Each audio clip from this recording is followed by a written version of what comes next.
Welcome to SportsBeat KC, the Kansas City Star's daily sports podcast. It's Tuesday, June 16th, and I'm Blair Kerkhoff. Today, Star columnist Vahe Gregorian stops by, and we talk about some of the recent news in college sports and the leverage muscle some athletes are flexing. Incidents involving Oklahoma State, Texas, and Iowa in just the past few days suggest some athletes are serious about certain changes in tradition, symbols, and even personnel at their schools. They've been emboldened by Black Lives Matter protests and are using their platform as athletes to seek change.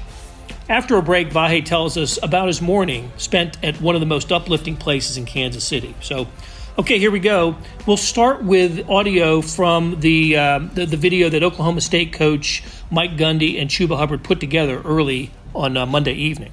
In light of today's tweet with the T-shirt I was wearing, I met with some players and realized it's a very sensitive issue with what's going on in today's society. And so we had a great meeting and made aware of some things that players feel like that can make our organization, our culture even better than it is here at Oklahoma State. And I'm looking forward to making some changes, and it starts at the top with me, and we got good days ahead. I'll start off by first saying that I went about it the wrong way by tweeting. I'm not someone that, has to, tweet something to break change. I should have went to him as a man, and I'm more about action. So that was bad on my part. But from now on, we're going to focus on bringing change, and that's the most important thing. Hello, Vahe. Hi, Blair. You say that with a little edge, but it's an edgy time. It is a little bit of an edgy time.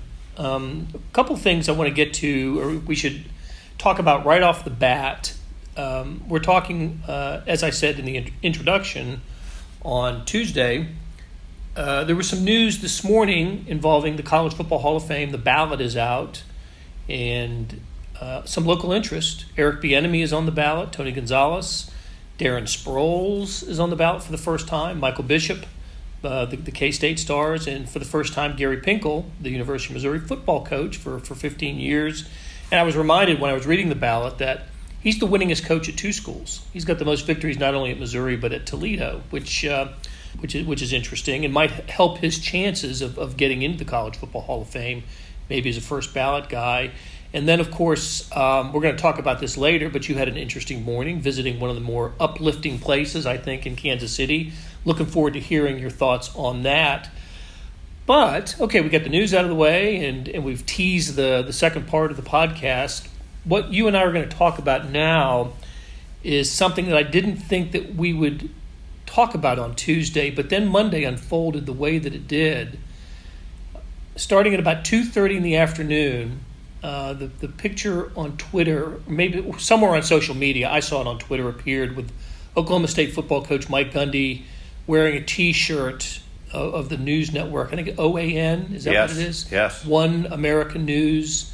And over the course of the next few hours, Oklahoma State players, African-American Oklahoma State players, took to social media to express how disappointed and angry they were that their coach would be seen publicly in that T-shirt.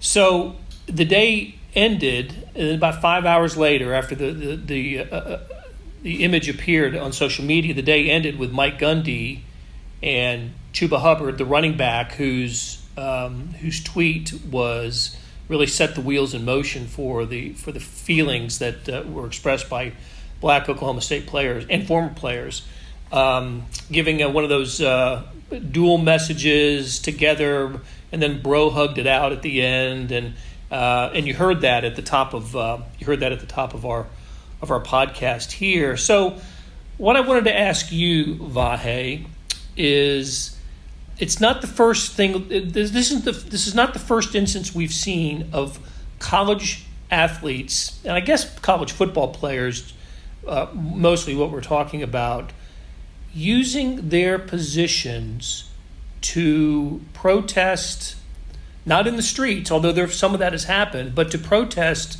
traditions and personnel and just things that they find offensive to them in a way that I've rarely seen it. Now, we're going to talk about one way that we have seen it about 5 years ago. But in the moment, I'm fascinated by this, and it's as if the protest of the last couple weeks have emboldened these athletes to speak out against what they see as racist, racism in the form of an OAN T-shirt, or the Eyes of Texas fight song, or the University of Iowa strength and conditioning coach who was dismissed earlier. So I'm finding all this really fascinating, and I want to know what you thought about it. Well, it's interesting. As you said the word, I think you said emboldened. I was thinking about empowered, and those words are maybe a little the same, a little distinction, but what often happens, especially with this kind of thing, it seems to me, is you've got some forces amassing, converging, whatever you want to say, all at once. Right? We are in a historic, and who knows, maybe it'll be certainly a 50-year-ish, maybe longer tenure of social upheaval in the name of racial and, alleviating racial injustice and speaking to racial injustice and oppression. Meanwhile, this is also coming at a time where college athletes there's I don't know if it's a tectonic shift. Is that the word, tectonic? Yep. The plates shifting, but we've seen a lot of movement on that in terms of identity and control of your image and branding. I'm not sure about this. I haven't really studied this way, but I feel like there's some back and forth on that energy. Like that's all coming together at once. It could be this is just independent energy here too, right? It absolutely coming out of the most immediate emotional aspect the of news of the moment. Yeah. But I like the idea. I hadn't thought about it that way, but I do like that thought of a synergy between empowering athletes for their name, image, and likeness, and their feeling of righting what they think are historical wrongs, right? Yeah. And let's just take them individually, or a couple of them. The ones that are in the Big 12, that I didn't know about the Eyes of Texas. No. Cedric Golden, our buddy at the Statesman, and we'll link to his story. He wrote a really interesting column about that, where this is coming from. There are some racial images, and it's not just the song. There's some buildings at the University of Texas that were named for Confederate entities, and I saw four or five different buildings. Yeah, buildings. Our friend Mike Finger also wrote about it some, and sorry, I didn't mean to cut you off, but it's interesting to me about the Eyes of Texas. Speaking as a guy who was 7, 8, 9 years old, living in Austin, Texas, with his dad teaching at UT, and one of the first symbols I knew to do was the hook on my hook. I hope I'm not speaking of something with that's become notorious from some history I don't know. But the Eyes of Texas itself, and disabuse me of this if you will, Blair, but I don't recall whether it's objectionable in its lyrics. I think what I understood it to be was objectionable in its making, in its origins. You're right. It's connected to minstrel shows. Yes. With characters in blackface. Yes. So this was in the early 1900s, and so you're right. I think the song's a minute long. Right. And I think if you break down the lyrics, you wouldn't find an offensive lyric in it. But I guess it's the origin of the song, and where it was played, and the connotations of that. So, but it's. I'll tell you, it is as much a. And that's been out there before, by the way, with Texas, right? I mean, it's been a couple years in the making leading up to that. And we've heard some Texas players say they just gritted their teeth when they were forced to sing it, because Texas athletes sing it after games. Win or lose, they sing it.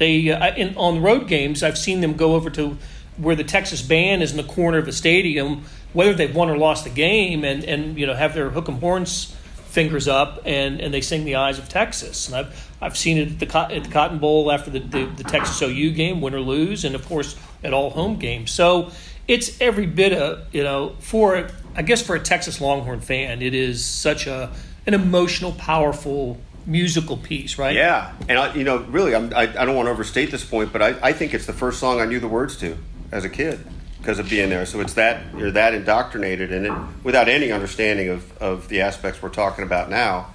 So you tend to see it on its face, and certainly no pun intended, but I mean you tend to see it on the superficial image of what's there, and that's a whole other discussion in itself about that. It's interesting you mentioned that about the idea of sort of eradicating the past symbols of oppression or statements of oppression. What's also happening, though, is they're speaking to their own strength, athletes' own strength in dealing with their current leaders. Absolutely. I mean, it's so it's not twin movement. They're not unrelated, right? No. And no example is greater than what happened at Oklahoma State yesterday, which was just remarkable. You and I often joke about our age and how we're always trying to catch up with technology at our age, but joke.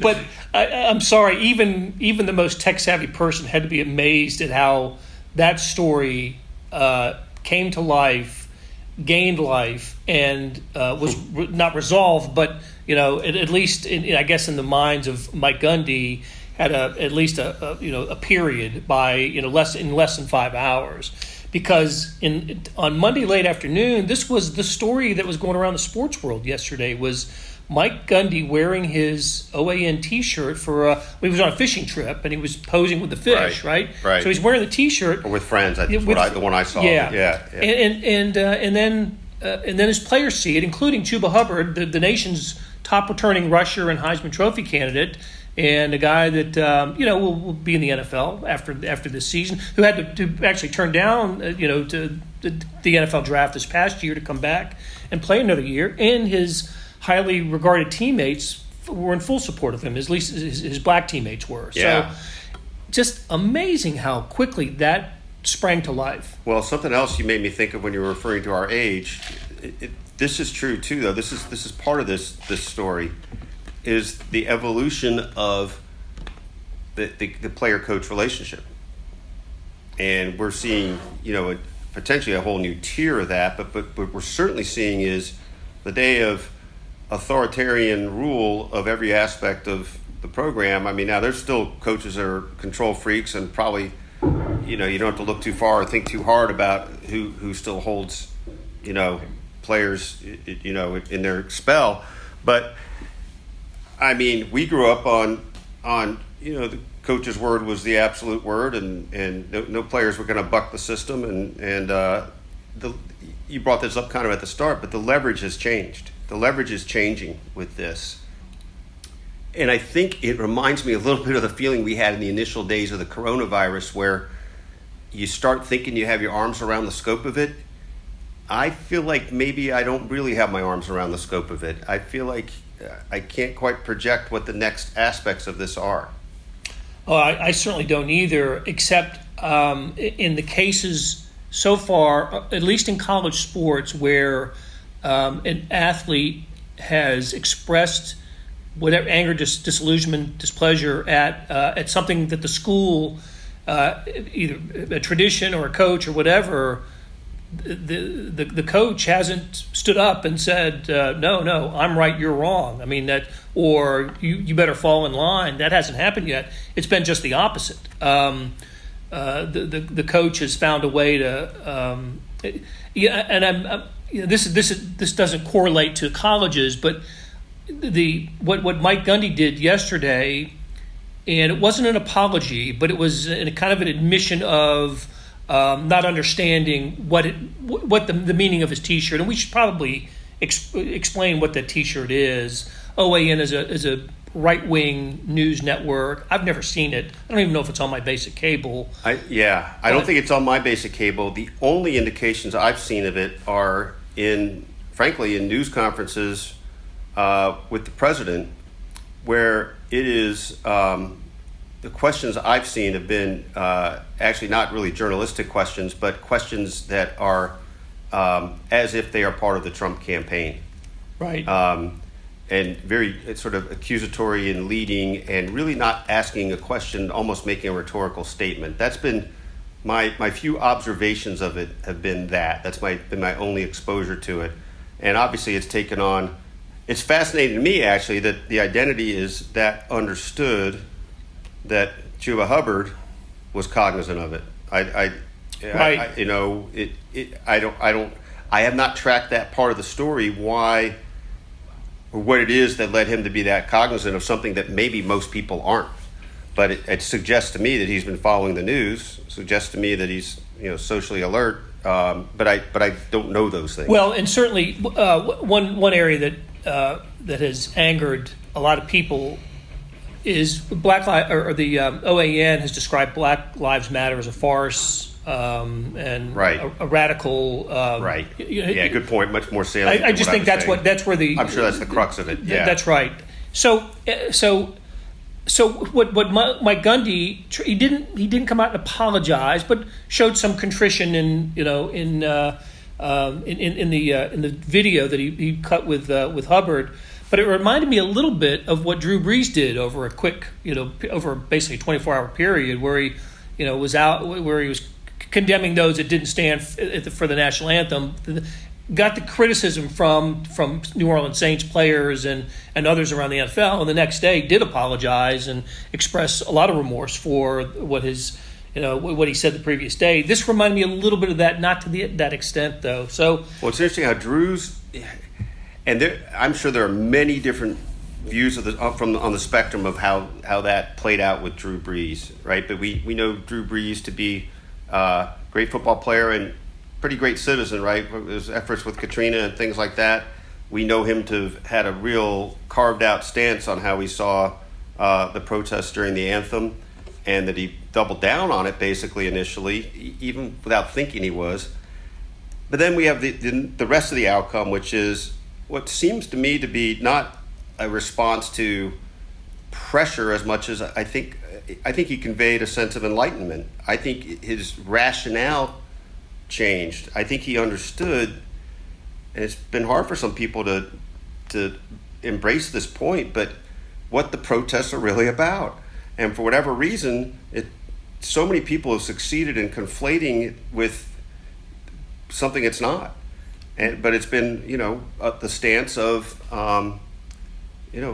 certain elements of the public that to prevent it to delegitimize it by taking that stance. I think you're absolutely right. I see that, and I think a common link between the Brees apology and what Gundy did yesterday was maybe for the first time, and because of the reaction, they thought about what Black Lives Matter and the protest, what it meant to the black athletes, and not what it meant to them, or at least.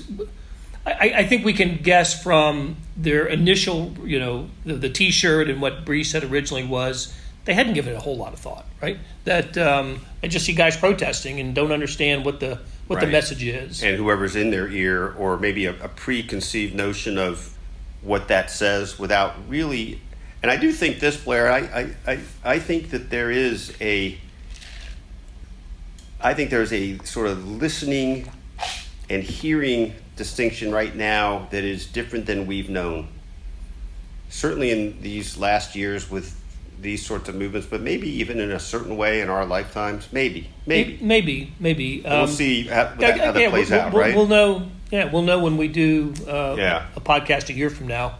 Yeah, right. Whether how much things have changed. Yeah. Well, let's circle back to the beginning, because we mentioned Gary Pinkel at the top of this segment, and Gary was caught up in something similar to this 5 years ago. Maybe Missouri a little ahead of the curve on Black Lives Matter and protesting, and because it happened at the Columbia campus in 2015, October, November of 2015, and Gary was found himself in a difficult position that I don't want to say he mishandled, but I think if you could script the perfect response for Gary, it would be different than what the response ended up being for Gary. It was an incredibly difficult time because in the background of all of it, protests on campus and the threat of a boycott of a game, Gary was among the very few who knew at the moment he had,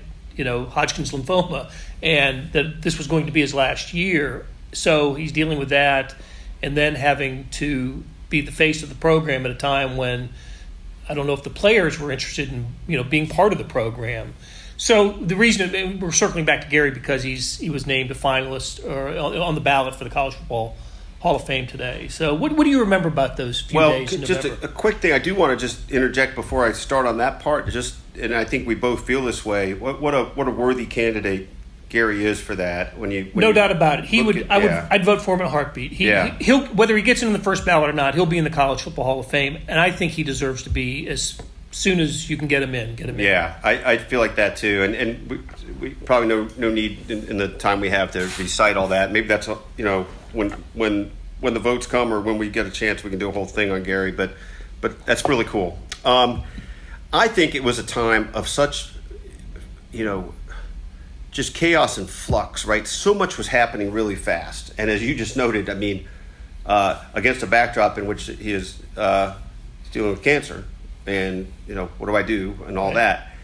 I think what happened was Gary had he had the conviction to know he was going to stand with his players no matter what, right? That he was going to, and this is at a time, by the way, and I think this is not dissimilar to what we're seeing right now. I think players at that moment, their spirits were beyond just that I'm a football player, right? They weren't, they understood they had leverage with it, but with certain leaders of theirs and things like that, they were called as people to use this platform. And I think understood that there could be some serious ramifications for them and just sort of said, yeah, that's too bad. But I do think that. I think there was a courageousness to that maybe we've underestimated or understated. Maybe at least maybe I have. So Gary took the stance of I'm going to support my players. What's a little unclear is to what degree he really understood that the way the argument had been laid out was if you're standing with the players who have called for a potential boycott unless they fire the president of the university, right.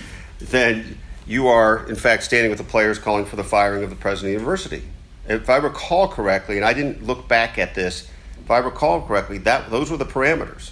But we're going to boycott unless you fire the president in conjunction with the concerned student 1950, the whole movement, right? Was that what it was concerned? Yeah. Mm-hmm.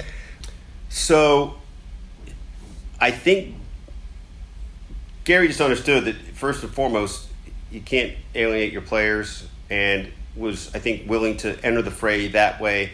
I'm not sure if he fully had a grasp on what that was saying. I'm just not sure. I don't want to say he didn't, but I don't know if he did because he sort of reframed it over the course of the next couple of days. Right, and as you said, interestingly enough, the next game was to be played at Arrowhead Stadium against BYU, and Gary announced that week that he was stepping down as the coach because of cancer.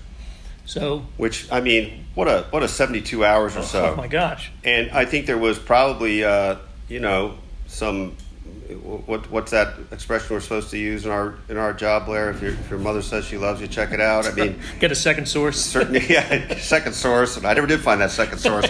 But I do think that came with some skepticism because of all the unrest. Like what's going on here, and I obviously it's been borne out since. Yeah. And even pretty much in the moment, but it was such a turbulent time. And I remember being on the field at Arrowhead after the game and just trying to, whatever it is we think we were doing by being down there in the scrum. And suddenly I'm standing I feel like I was almost in the middle of players getting Gary to dance. And I had to pull out of there and got some shaky video. But it seemed like I bring that up just because I do feel like there was some. It wasn't just that Gary's leaving. There was he's going to step down, and at the end of the season, there was a genuine level of affection that just really felt like it was right there in that moment, for all these reasons that I think we're talking about. Well, here's hoping that when it comes time to vote him in, and there's a committee that'll meet and vote for what'll amount to there were probably close to 150 players, and I think and more than 20, as many as 20 coaches from all levels and classifications of college football that are on the ballot for the College Football Hall of Fame. And they pick about a dozen players and a couple of coaches. Bob Stoops is also on the list for the first time, so he's a slam dunk. But here's hoping that Gary finds his way into the College Football Hall of Fame sooner rather than later. And Vahe, we're going to take a quick break, and when we come back, I want to talk about your morning in Kansas City. Hey, it's Blair. We have a special subscription offer for SportsBeat KC listeners, unlimited digital access to the Kansas City Star's award-winning sports coverage.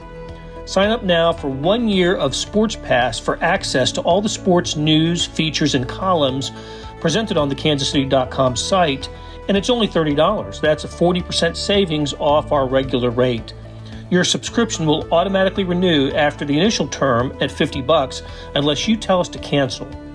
Your subscription helps support the sports coverage of kansascity.com and the Kansas City Star, and that support has never been more important. Please visit kansascity.com/SportsBeatKC offer to get this special offer. And as always, thanks for listening.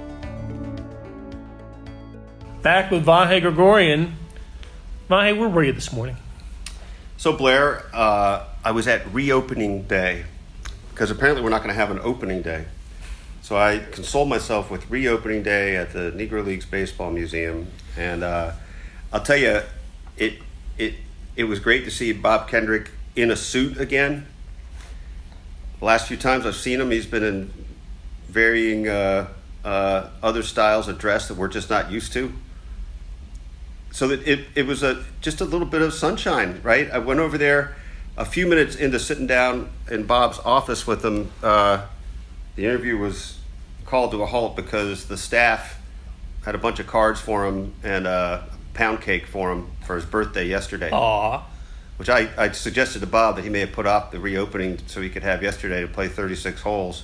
But no, today was the right day for the reopening. So we got a chance he has not been in the museum much these last 3 months. Actually, in the display area. So we went over there and he showed me a couple new things, including their barrier breakers exhibit, which will chronicle the stories of each barrier breaker for each team. And I think most people wouldn't probably know this. It's hard for me to remember. But the last integrated team wasn't until 1959. So you have Jackie in 47. Wasn't the Red Sox? Well played. Pumpsy Green. Yeah. I don't know how many people would just know that off the top of your head. Well, it's because they were the last. But they were the last. Yeah. And there's been some interesting news with the Red Sox of late in terms of how they've reflected on this time. So long story short, though, they reopened today. Great to see Bob preparing to receive people. He's not sure yet, though. He's going to be playing by ear how often, how much, how he can provide tours. He's trying to figure out, is there a small number? Can I get there? I was there when he had to go do another interview when the first guest arrived.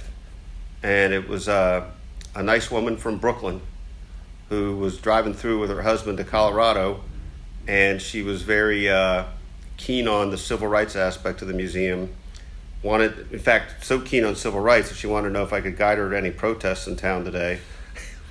There actually is one going on right now at City Hall, I think. Well, I hope to hear from her shortly because I told her I would check it out and let her know. But I really appreciated her thoughtfulness. I'll write a little bit about her in this story I'll do this afternoon, and that'll be part of the story links. Part of the story links, and it also part of that was sort of speaking to Bob a little bit about the news or lack thereof of the day of baseball at loggerheads, and I suggested to him that it might be of benefit to hear about the Negro League's history of collective bargaining, and at which point he said, wasn't no bargaining. I can't remember how he phrased it. He was having a little fun with it.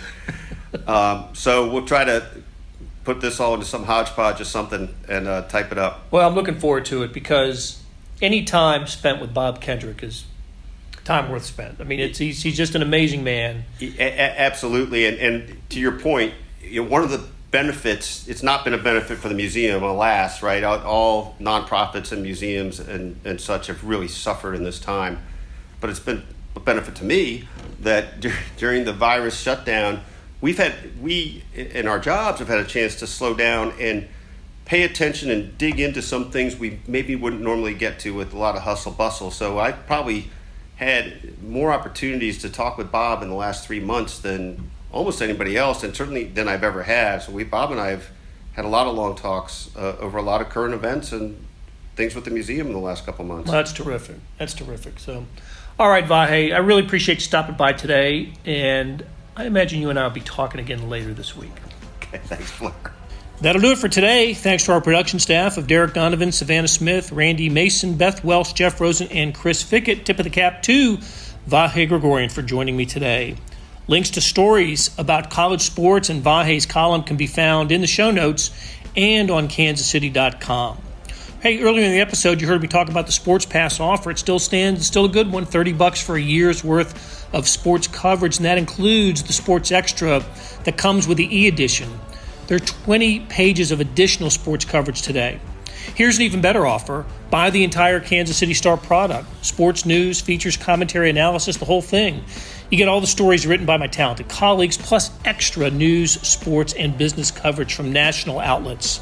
The details can be found at account.kansascity.com/subscribe. That's account.kansascity.com/subscribe. And whether it's the Sports Pass or the full subscription, you're getting and supporting the best sports and news coverage in Kansas City and helping us produce programs like SportsBeat KC. Thanks for listening, and we'll be back on Wednesday with another episode.